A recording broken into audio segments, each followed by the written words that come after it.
بسم اللہ الرحمن الرحیم۔ بابا جی، کل میرے گھر میں افطاری ہے۔ قریباً 100 احباب ہوں گے۔ مجھے سموسے اور پکوڑے چاہیے۔ کتنے پیسے دے جاؤں؟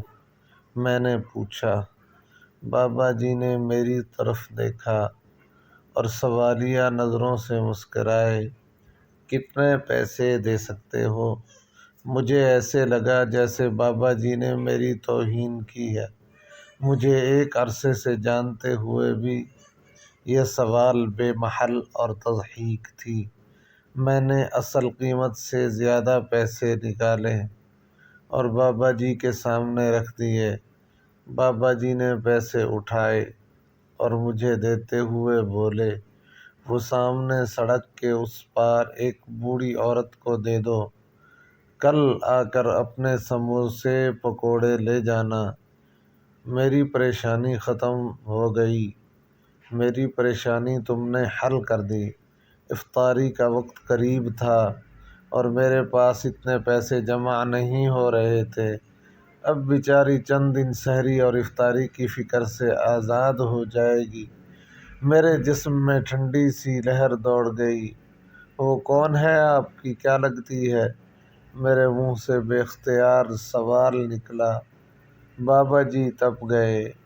وہ میری ماں ہے، بیٹی ہے اور بہن ہے۔ تم پیسے والے کیا جانو؟ رشتے کیا ہوتے ہیں جنہیں انسانیت کی پہچان نہیں رہی؟ رشتوں کا بھرم کیسے ہوگا؟ پچھلے 3 گھنٹے سے کھڑی ہے، نہ مانگ رہی ہے اور نہ ہی کوئی دے رہا ہے۔ تم لوگ بھوکا رہنے کو روزہ سمجھتے ہو اور پیٹ بھرے رشتوں کو افطار کرا کے سمجھتے ہو۔ ثواب کما لیا۔ اگر روزہ رکھ کے بھی احساس نہیں جاگا تو یہ روزہ نہیں، صرف بھوک ہے، صرف بھوک۔ میں بوجھل قدموں سے اس بڑھیا کی طرف جا رہا تھا اور سوچ رہا تھا، اپنے ایمان کا وزن کر رہا تھا۔ یہ میرے ہاتھ میں پیسے میرے نہیں تھے، بابا جی کے تھے۔ میرے پیسے تو رشتوں کو استوار کر رہے تھے، بابا جی کے پیسے اللہ کی رضا کو حاصل کرنے جا رہے تھے۔ میں سوچ رہا تھا کہ اس بڑھیا میں ماں، بہن اور بیٹی مجھے کیوں دکھائی نہیں دی؟ اے کاش میں بھی بابا جی کی طرح آنکھ سے دیکھتا۔ اے کاش تمام صاحبان حیثیت بھی اسی آنکھ کے مالک ہوتے۔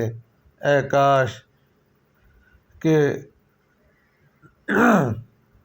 کاش کے ساتھ بے شمار تمنائیں میرا پیچھا کر رہی تھی۔